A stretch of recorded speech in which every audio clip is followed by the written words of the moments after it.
The John Lebang Show has been known to make people laugh, sing, think, scream, throw things in rage, and generally lose their minds. Listener discretion is advised.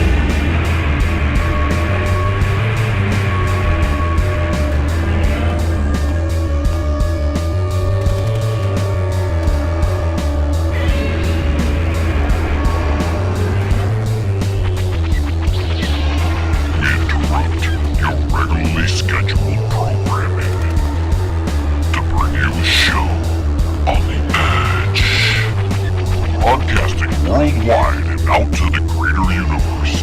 You're listening to the John Lebang Show.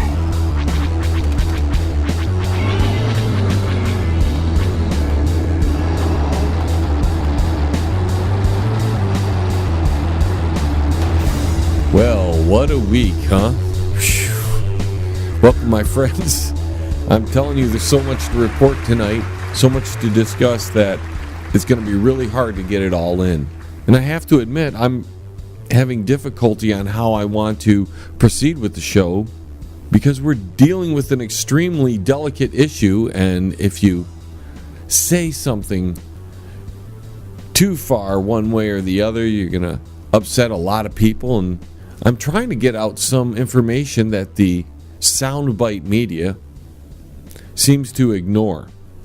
That's all we've seen all week. And that's what these hearings between Ms. Blasey Ford and Mr. Kavanaugh were about.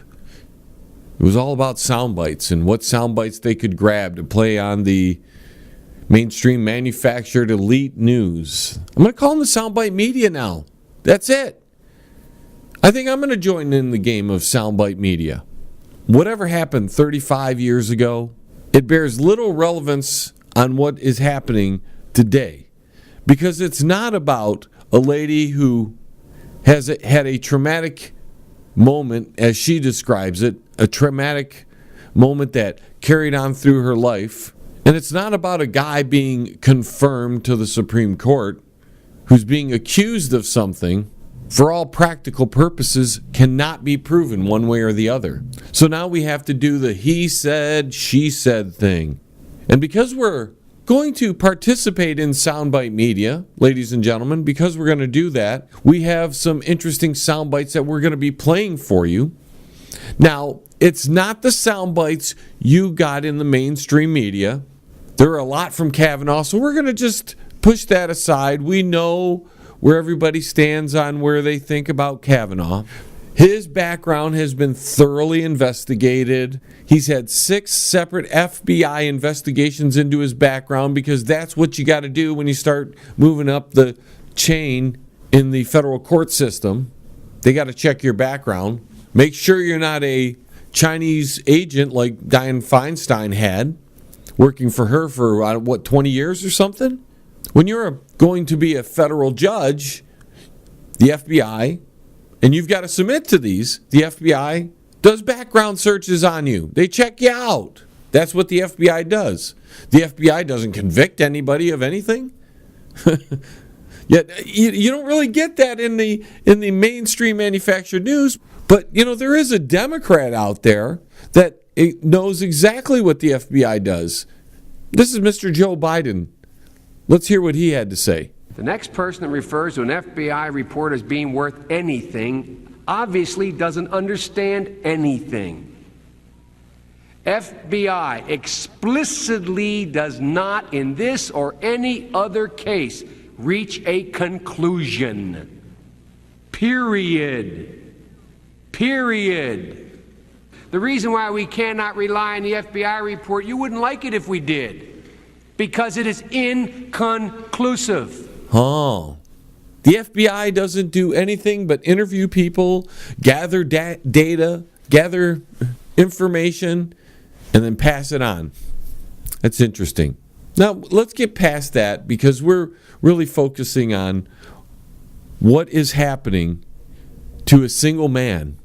And that part of my reason for doing this, ladies and gentlemen, is to protect men because there has been a precedent set with this Blasey Ford, Judge Kavanaugh Supreme Court nomination process that can come back to haunt men for decades. And I don't want men to go through this because it's already hard enough to be a man in this world, especially if you're some straight white guy.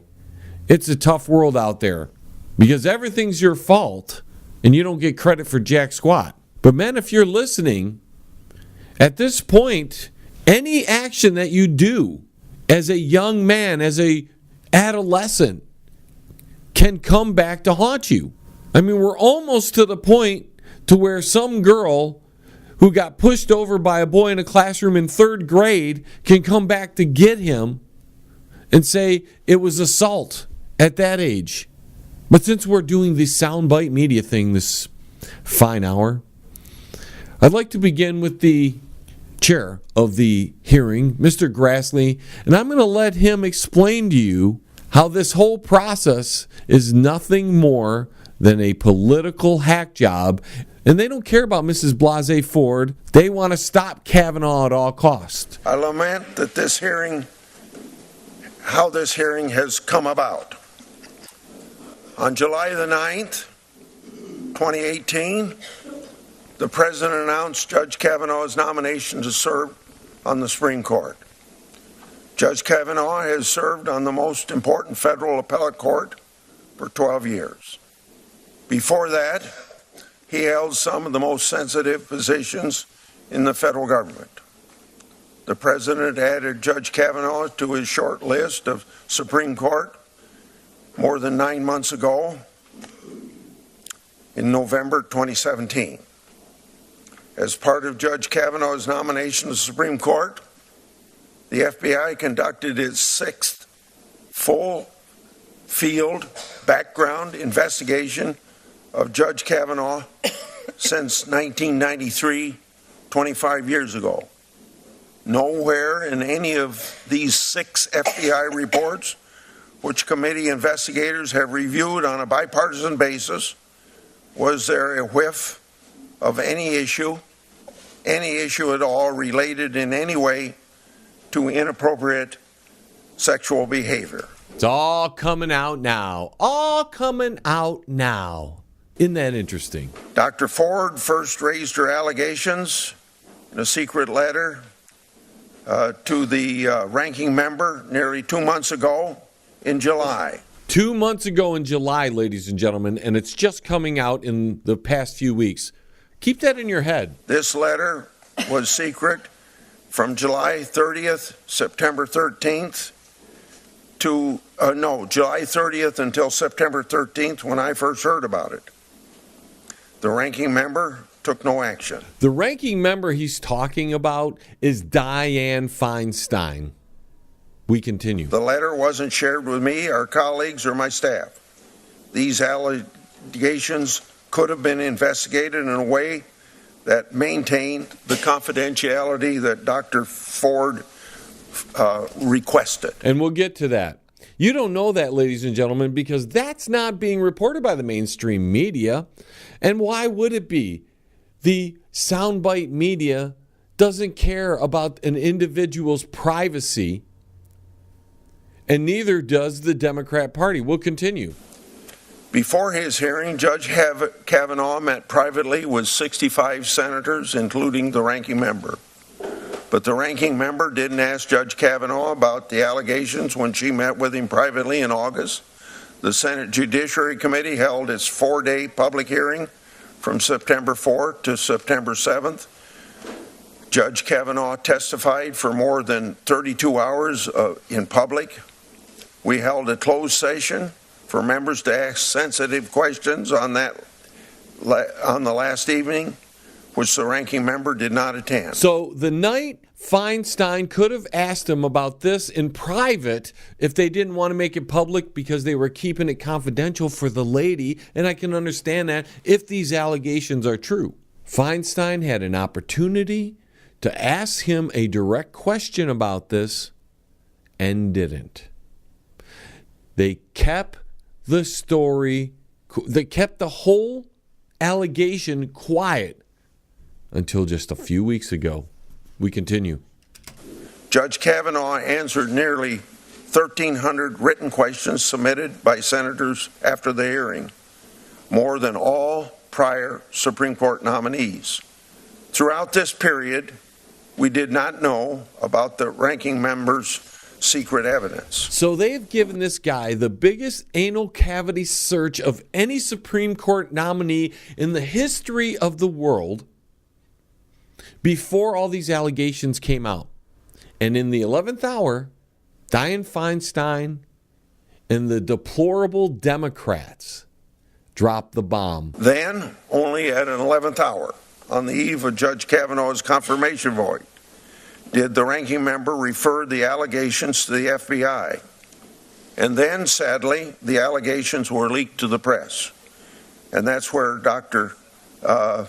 Ford was mistreated. This is a shameful way to treat our witness, who insisted on confidentiality. So apparently Dianne Feinstein broke a promise to keep things confidential and leaked the stuff to the media. Boy, doesn't that sound like the FBI and Strzok and all that? And James Comey? I mean, that's the tactics being employed here. Now, I won't play any more Mr. Grassley. One, because he's just not a very good speaker. I tell you what, he couldn't do a radio show. He's just too slow. And he messes up way too often. And even I'm not perfect at that. I have my issues speaking, but man, this guy. Now, with that being said, we're going to move on to Mrs. Ford's testimony. And in this first soundbite that you probably didn't get in the mainstream media, she says this. I spent most every day at the Columbia Country Club in Chevy Chase, Maryland. Wow, I had no idea there was a Chevy Chase, Maryland.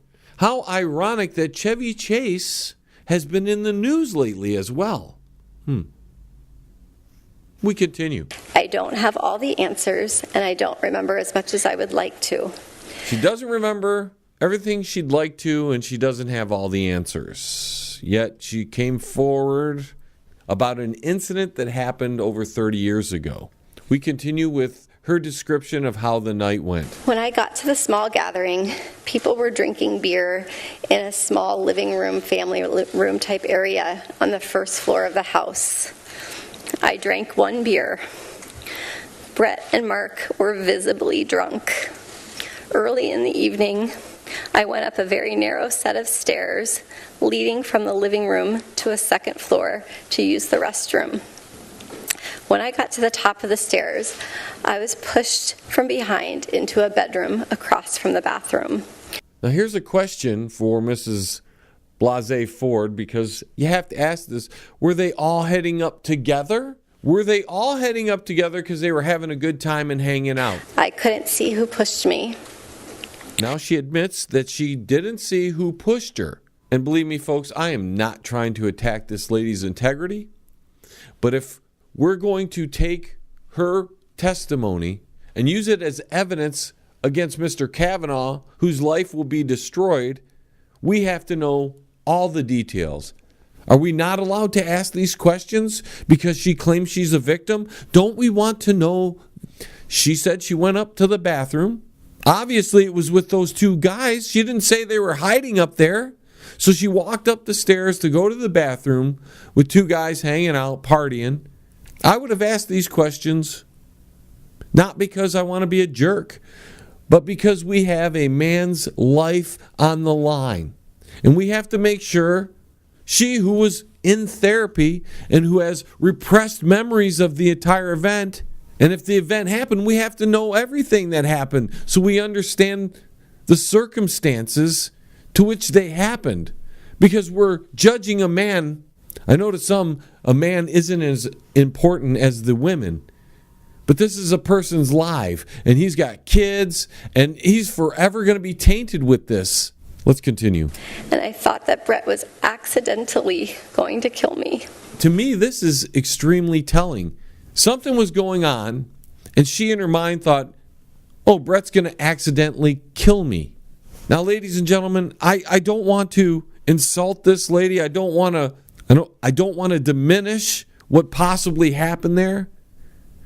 But if you're in the process of being sexually assaulted, you're not going to worry about if the guy's going to accidentally.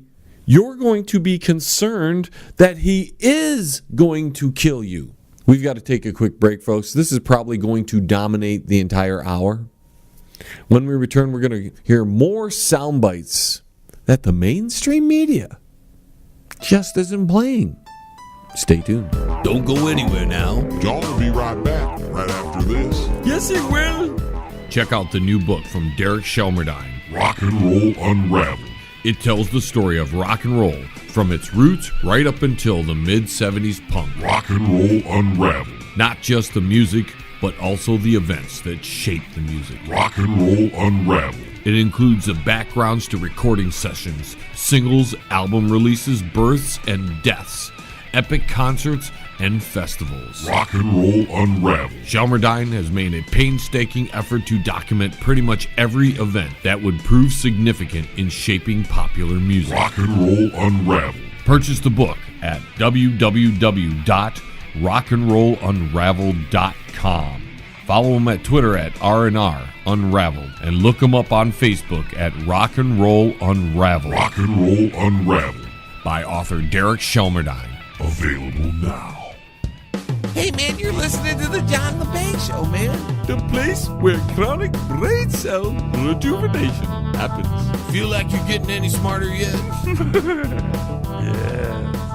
So it sounds to me as though some little tidbits of evidence are either being regressed from her memory or omitted from the testimony. Because omitting's not lying, ladies and gentlemen. You just don't want to tell them certain parts of it. Let's continue. A couple of times I made eye contact with Mark and thought he might try to help me, but he did not. I'll let you ponder on that soundbite alone. I will not comment. Hit the next one. Brett did not rape me. Brett did not rape her. He did not rape her. Let's replay that. Brett did not rape me. I should just move on. Because Brett did not rape me, I should just move on. She admitted Brett did not rape her, and she was just going to move on. Let's play it one more time so you hear it, ladies and gentlemen, because I'm sure the mainstream manufactured soundbite media did not play this one. I convinced myself that because Brett did not rape me, I should just move on. Brett did not rape me. I should just move on. And she moved on for many years without it becoming a public circus. Now here's the next soundbite. After that May 2012 therapy session. So she started talking about it in 2012 to her therapist. It finally came up 20 some years later. It finally came up in therapy. Why she's in therapy, I don't know. Why she's a professor anywhere and has the ability to teach anybody if she's seeing a therapist for mental issues, I won't understand, but whatever. Guess we can't discriminate against women who have mental instability. Let's move forward. But until July 2018, I had never named Mr. Kavanaugh as my attacker outside of therapy. This changed in early July 2018. I saw press reports stating that Brett Kavanaugh was on the short list of a list of very well qualified Supreme Court nominees. I thought it was my civic duty to relay the information I had about Mr. Kavanaugh's conduct so that those considering his nomination would know about this assault. On July 6th, I had a sense of urgency to relay the information to the Senate and the President as soon as possible before a nominee was selected. I did not know how specifically to do this. I called my congressional representative and let her receptionist know that someone on the President's shortlist had attacked me. I also sent a message to the encrypted Washington Post confidential tip line. I did not use my name, but I provided the names of Brett Kavanaugh and Mark Judge. I'm just going to let you absorb that one, ladies and gentlemen. Let's move on to the next soundbite that I'm sure the mainstream manufactured news didn't tell you. Over the next 2 days, I told a couple of close friends on the beach in Aptos, California, that Mr. Kavanaugh had sexually assaulted me. After all these years, only telling therapists supposedly.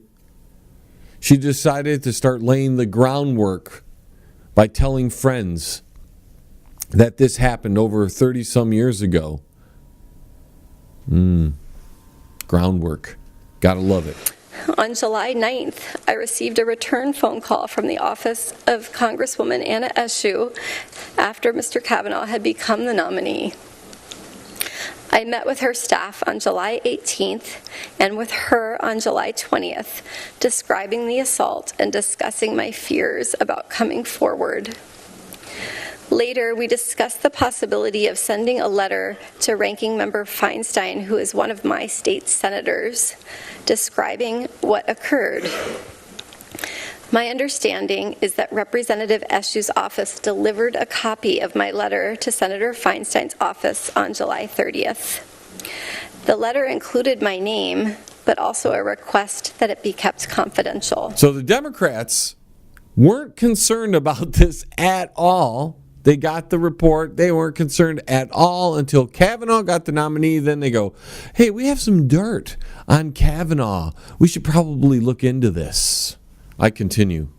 Now, this is where it gets really juicy, folks. Feinstein gets the letter and is asked to keep it confidential. In other words, they don't want it leaked to the media. They don't want the exposure. They want to remain under the radar. That was an agreement. Now let's hear this soundbite. During August 2018, the press reported that Mr. Kavanaugh's confirmation was virtually certain.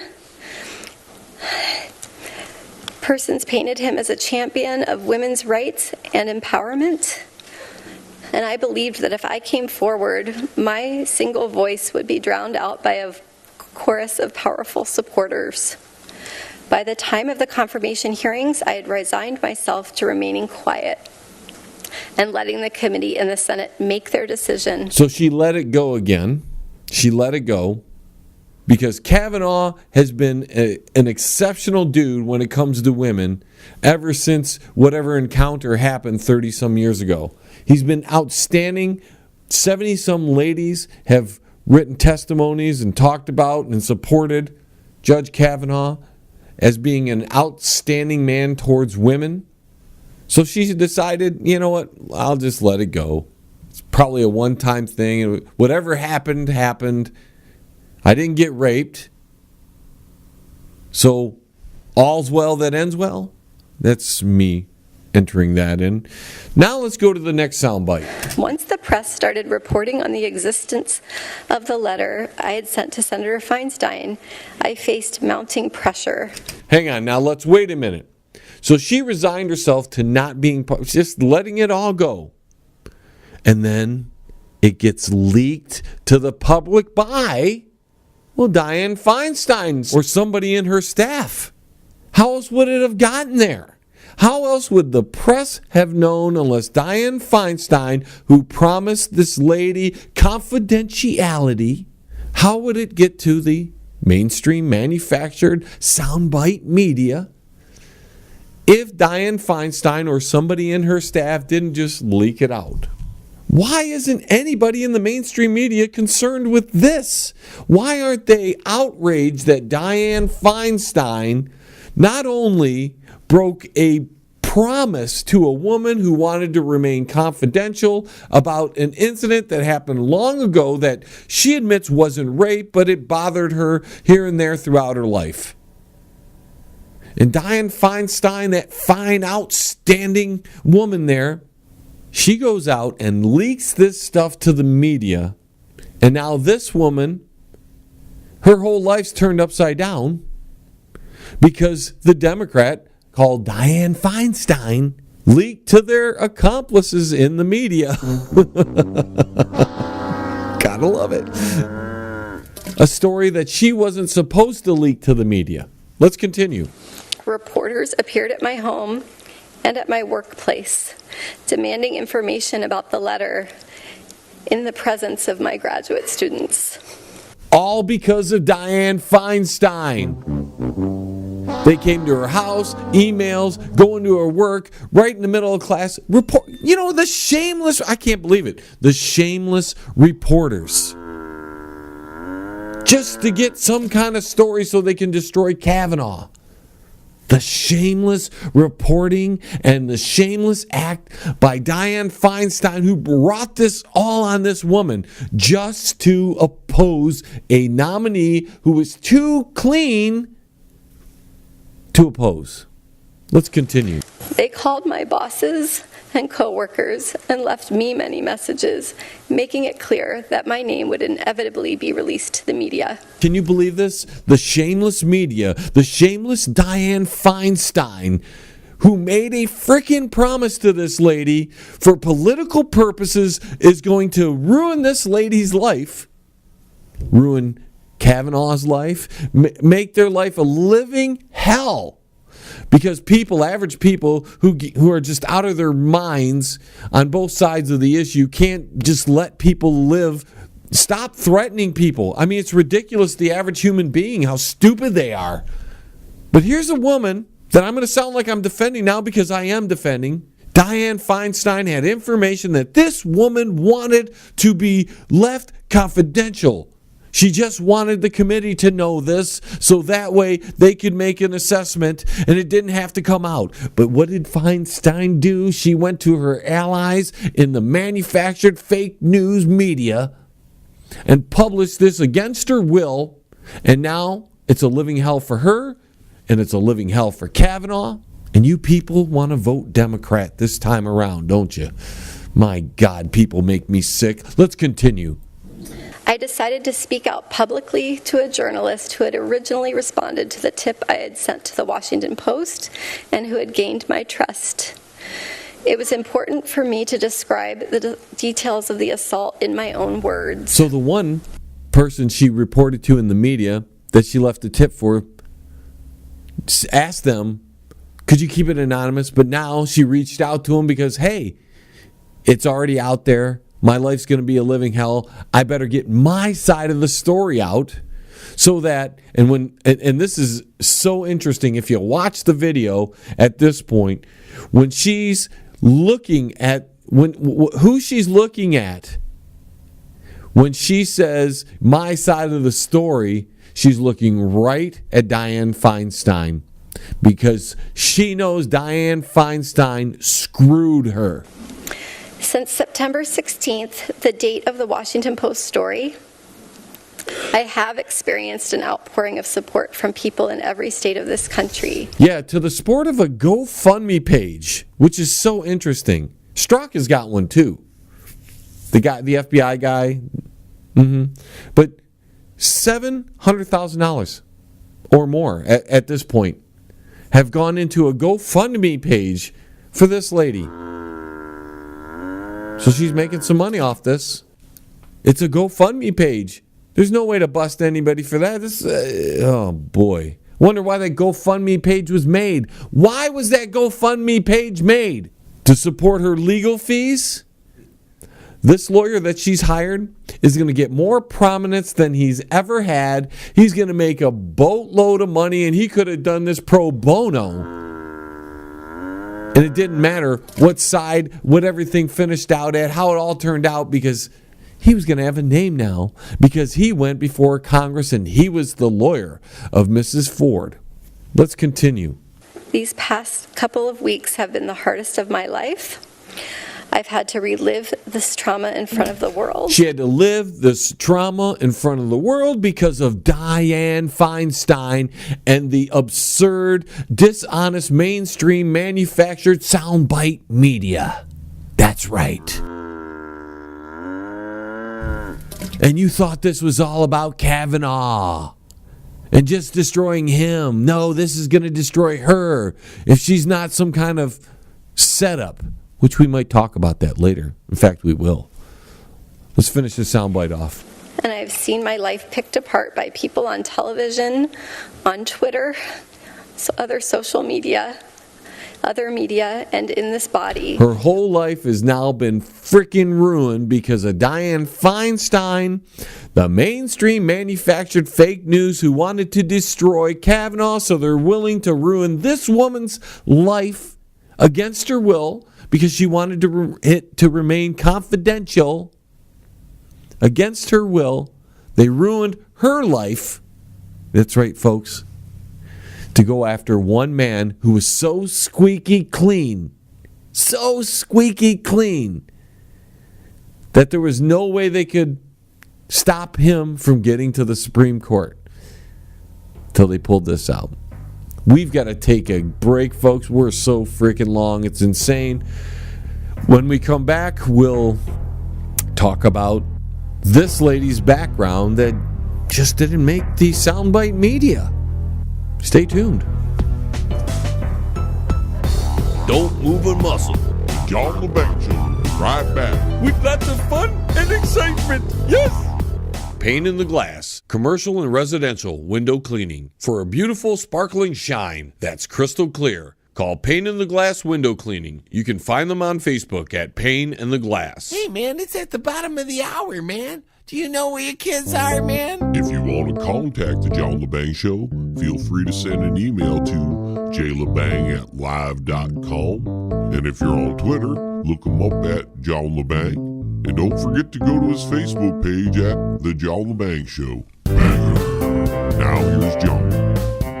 All right, welcome back, ladies and gentlemen. Thank you for hanging with me. I know sometimes these in-depth, focused reports by yours truly can be a lot to take in, and it's not the most entertaining.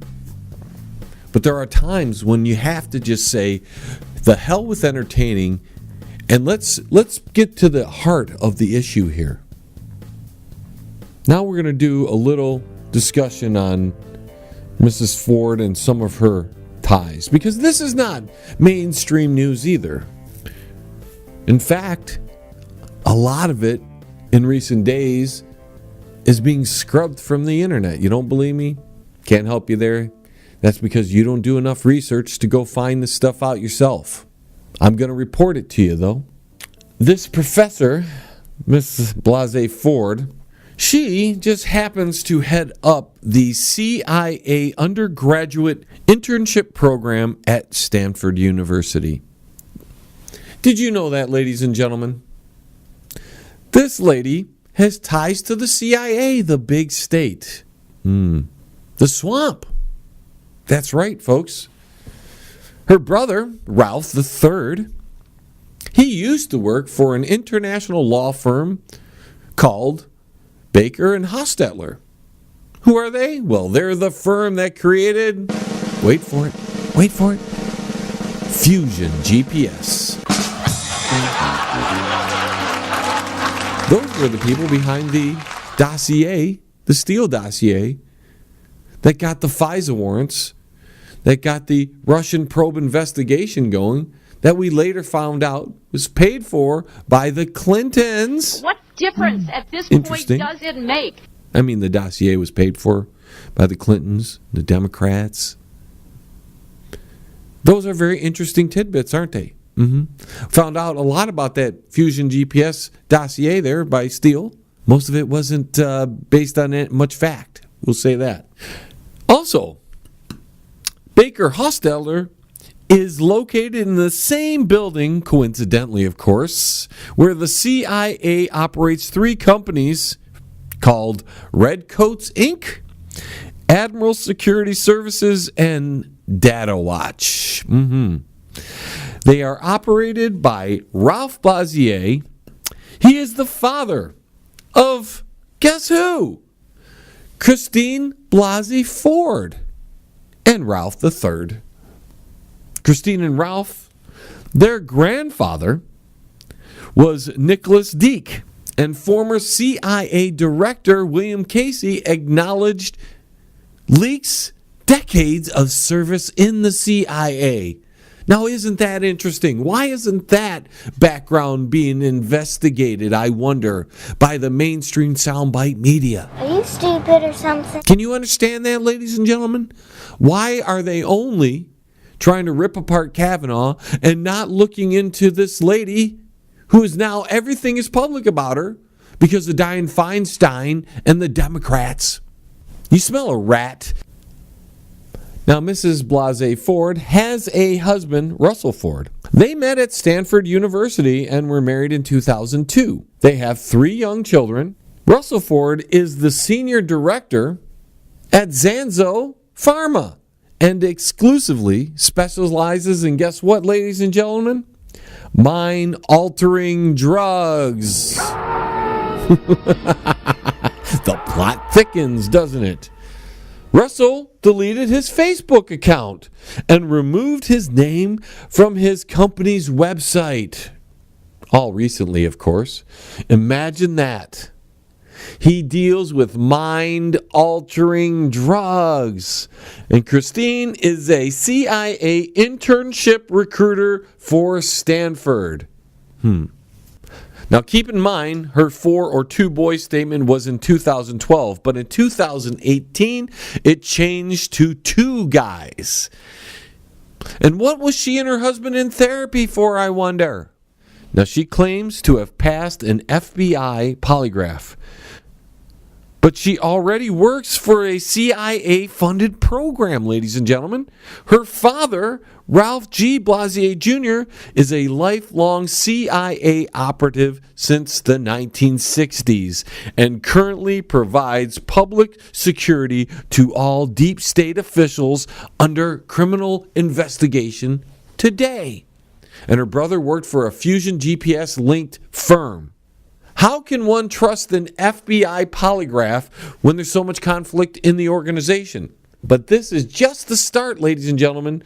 Now let's add this to the equation. Martha G. Kavanaugh, the mother of Brett Kavanaugh, was a Maryland district judge in 1996. In an amazing coincidence, Martha Kavanaugh was the judge in a foreclosure case in which Christine Blasey Ford's parents were the defendants. The plot continues to thicken. So is it possible that Blasey Ford is going after Kavanaugh not because of what happened in high school all those years ago, but instead is she going after him out of spite and revenge for a case ruled on by his mother during the 1996 foreclosure case?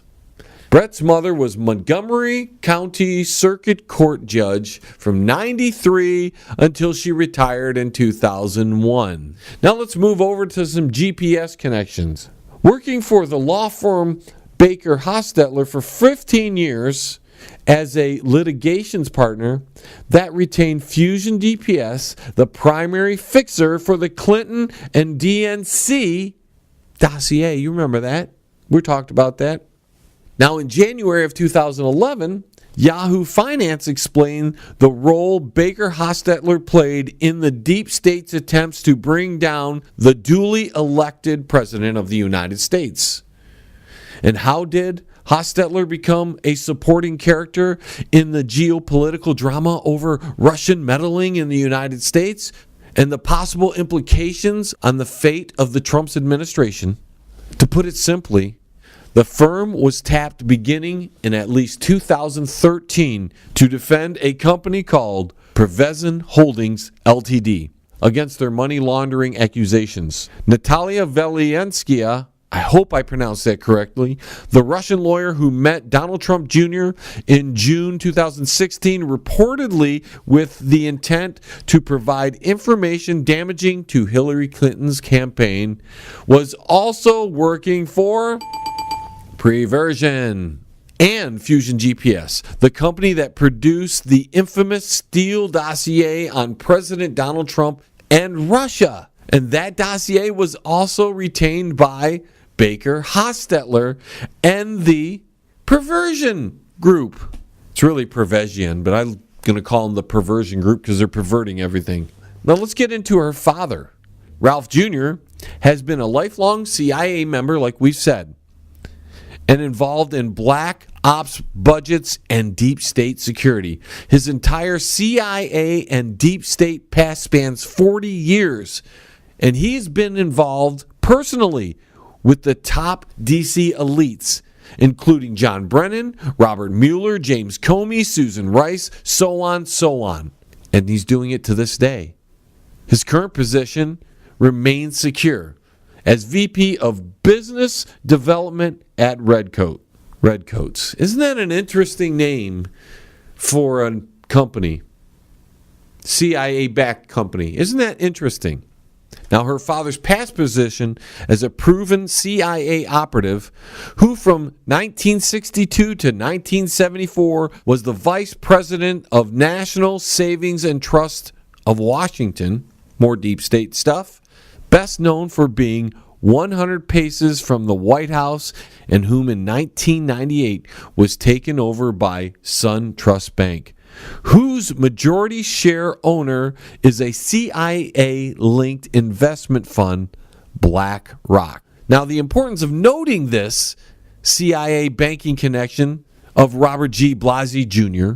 is due to the outbreak of what is known as a CIA bank war, and whose start of, in 1998, a CIA seized from publication news report declassified in part, sanitized copy approved, describes as, "This is Wall Street, the center of the international banking system, a system on the edge of crisis so severe, the CIA is preparing drastic measures. Something must be done to avert the breakdown of the free world's monetary system."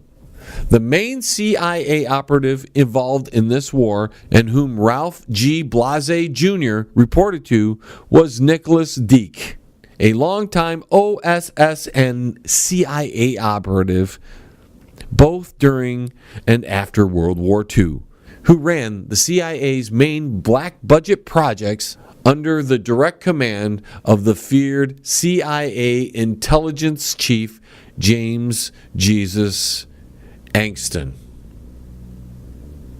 We've got to take a break, folks. More on the flip side of this. Hopefully, you're learning something. Be right back. Smoke 'em if you got 'em. Because the John Lebang Show will be right back. After this. That's guaranteed. Yes. Quality One Painting.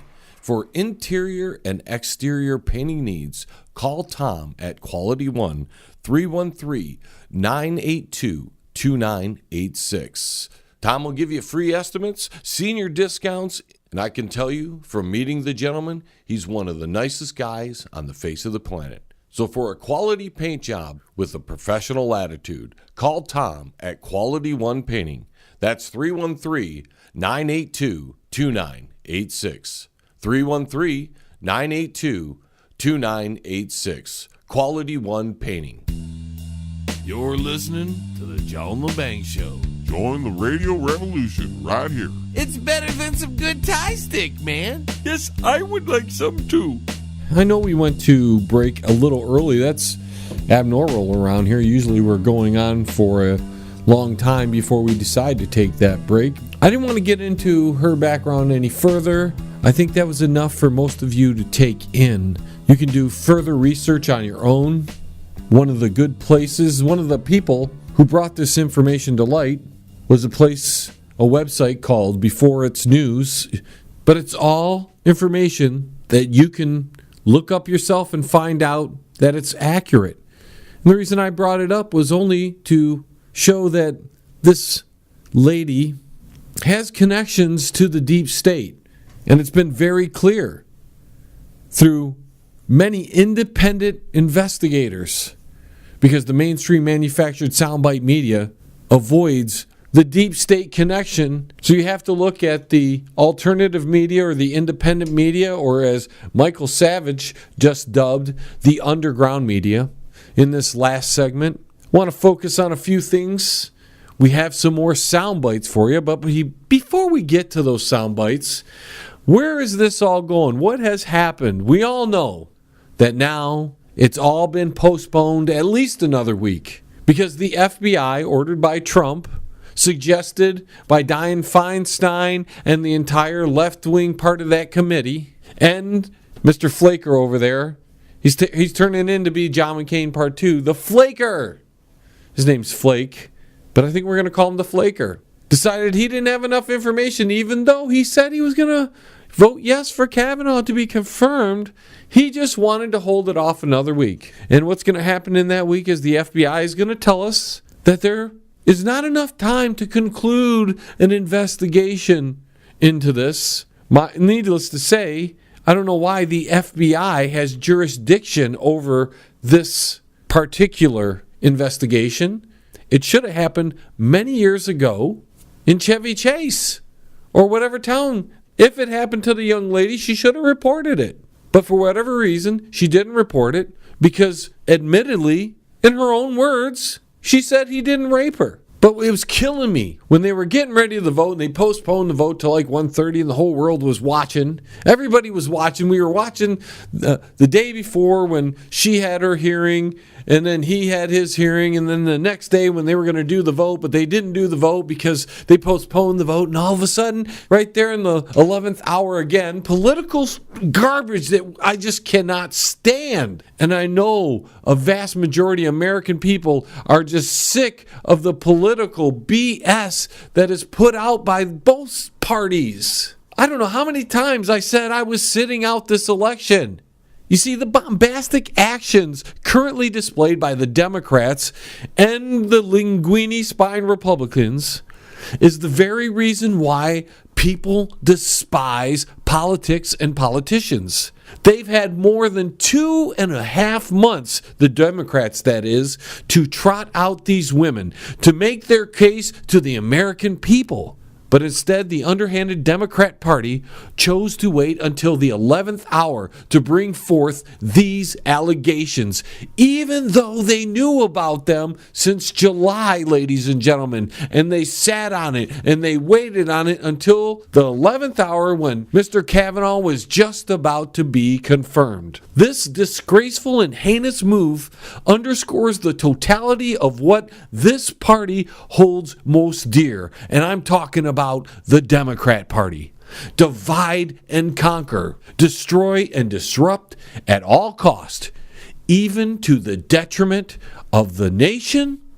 This action could have been taken months ago. We could have had the process from start to finish cleared by now, so when there was time for a vote, we could have the vote and it'd be a yay or nay. We can move on as a country. If it truly was for the good of this woman and the other women, or even the country, why did they wait so long to produce this secret information? They did it because they knew it would inflict the most damage possible at the right time. And knowing there's not enough time to prepare and develop a proper investigation, they'll get more time because they're going to ask for delay. This happened supposedly 30 years ago or more. But the Democrat Party and their accomplices in the mainstream manufactured news were only interested in this story when they were out of options. Just when we all thought they couldn't stoop any lower, ladies and gentlemen, they pulled this abomination of a stunt, dragging the country through the mud once again. To make matters even worse, there are masses of brain-dead sheeple who are falling for this nonsense and who are ready to burn the country down if Kavanaugh is confirmed. No sense of order, as we've seen in the hearings and all the disruptions. No graceful defeat, as we've witnessed since the election. And no semblance of fair play. It's win at all costs for the Democrats. Destroying people, even your own witness who is giving you the information to take down the person you do not want. Ladies and gentlemen, this is tyranny, not democracy. The plan I made to watch this election from the sidelines, because I didn't want to get involved. It really wasn't going to make much of a difference for me, especially in my state, with who's running in my state. It's not going to be that way anymore. The future of the country is at stake, and it must be kept out of the Democrats' hands. They are destructive. Any logical thinking person at this point knows in their heart what just happened this weekend. They were shameless, political theater motivated to just destroy someone at the last minute. This attempt to derail the confirmation by creating this avoidable chaos is impish. It's childish, and it's damaging to our rule of law and our country.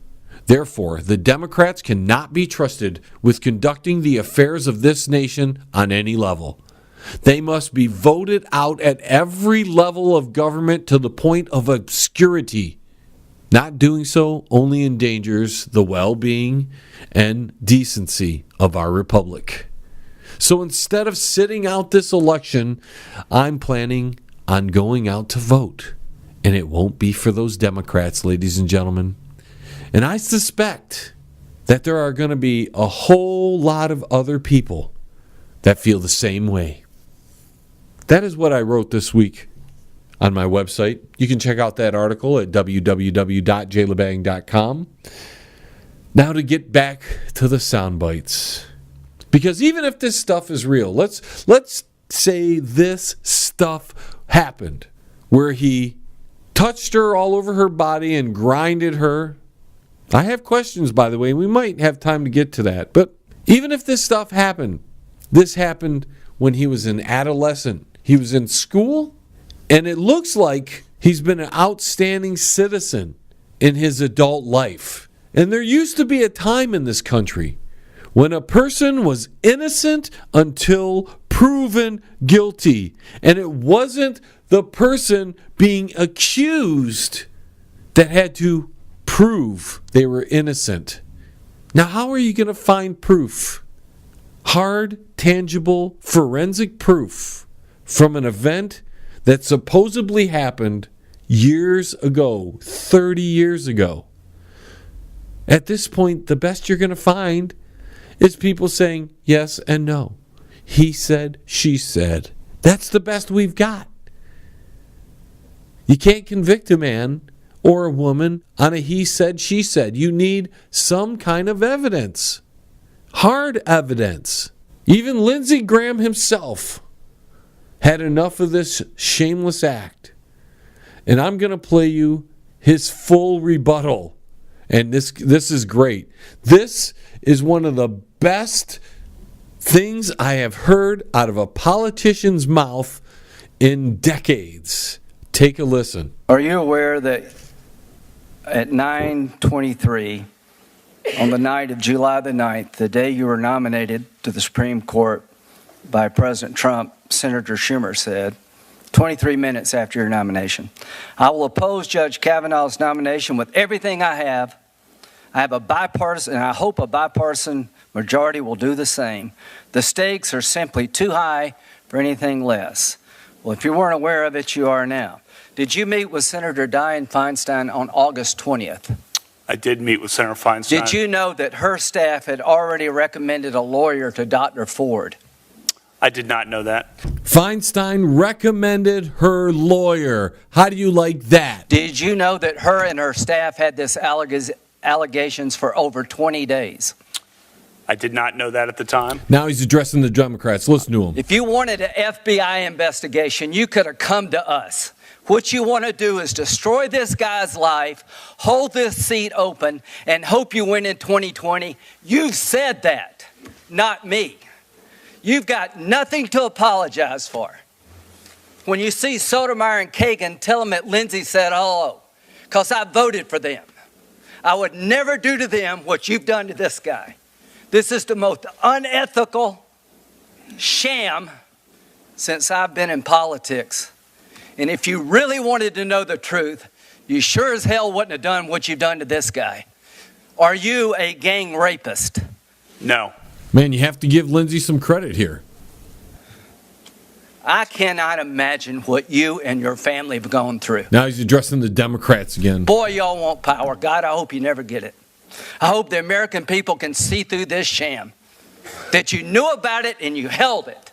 You had no intention of protecting Dr. Ford. None. She's as much of a victim as you are. God, I hate to say it because these have been my friends. But let me tell you, when it comes to this, Lindsey just laid it out. You're looking for a fair process? You came to the wrong town at the wrong time, my friend. Wrong time, wrong place, my friend. Because it's not fair in Washington. There's just too many scumbags. Do you consider this a job interview? The advice and consent role is like a job interview. You consider that you've been through a job interview? I've been through a process of advice and consent under the Constitution. Which Would you say you've been through hell? I've been through hell and then some. This is not a job interview. Yeah. This is hell.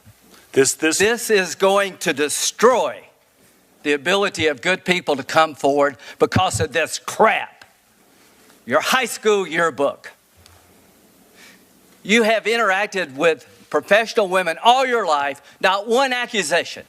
You're supposed to be Bill Cosby when you're a junior and senior in high school. And all of a sudden you got over it. It's been my understanding that if you drug women and rape them for 2 years in high school, you probably don't stop. Here's my understanding. If you lived a good life, people would recognize it, like the American Bar Association has the gold standard. His integrity is absolutely unquestioned.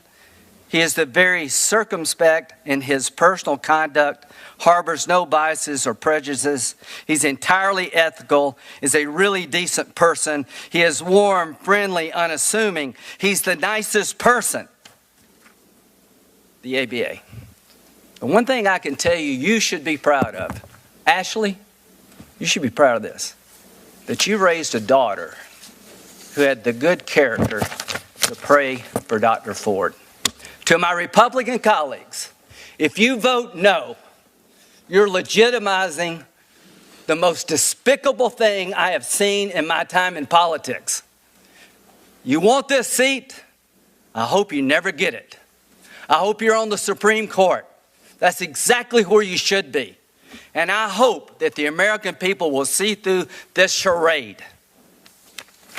And I wish you well. And I intend to vote for you, and I hope everybody who's fair-minded will. Lindsey Graham out of nowhere. Woo! And you know what came out of all that? We have to wait another week. And who knows, we may have to wait another week after that. And another week after that, because we've got to postpone things till we can get a full investigation from the FBI, even though the FBI has investigated them 6 times. And in all these years, none of these accusations came out until now. The Democrats themselves, Dianne Stinking Feinstein, we're going to call her Frankenstein. She held back this information from the American people. She leaked the information, or had somebody in her staff leak information to the media against Mrs. Ford's wishes, just to destroy a man so he wouldn't get on the Supreme Court. Something that happened 30 plus years ago. Yeah. And all you left wings out there, you Democrats that might just happen to listen to this broadcast, I just want to tell you this. If you can't see through the scam, if you can't see through the whole sham because you're politically biased and you don't want somebody on the right on the Supreme Court because that would tip the court in favor of the other way, because that would be terrible. All you're doing is enabling the destruction of people for political purposes. And if it can happen to Judge Kavanaugh, it can happen to little old you whenever the opposing party is in place and they want to destroy you. And they can bring up anything that happened in your past 20, 30, 40 years ago. It doesn't matter, does it? Even though you might be a way different person, even though there's no way of proving those accusations, just hearsay, secondhand information, he said, she said. But you go ahead and you continue to vote for Democrats because they're the party that you want to associate with, the party of destroy, divide, and conquer. That's it for the first hour. We got more coming up in our second hour, including guest Derek Shelmerdine, author of Rock and Roll Unraveled. Thank you to all of my affiliate stations, to you listening. And until the vibrations of my vocal cords reach your ears again, and for some of you, that's in the next hour. This is John Lebang, signing off for now from the Banger Studios. T-minus 10, 9, 8, 7, 6, 5, 4, 3, 2, 1. We have liftoff. tune in again next week. Same time, same space, same station. Resistance is futile.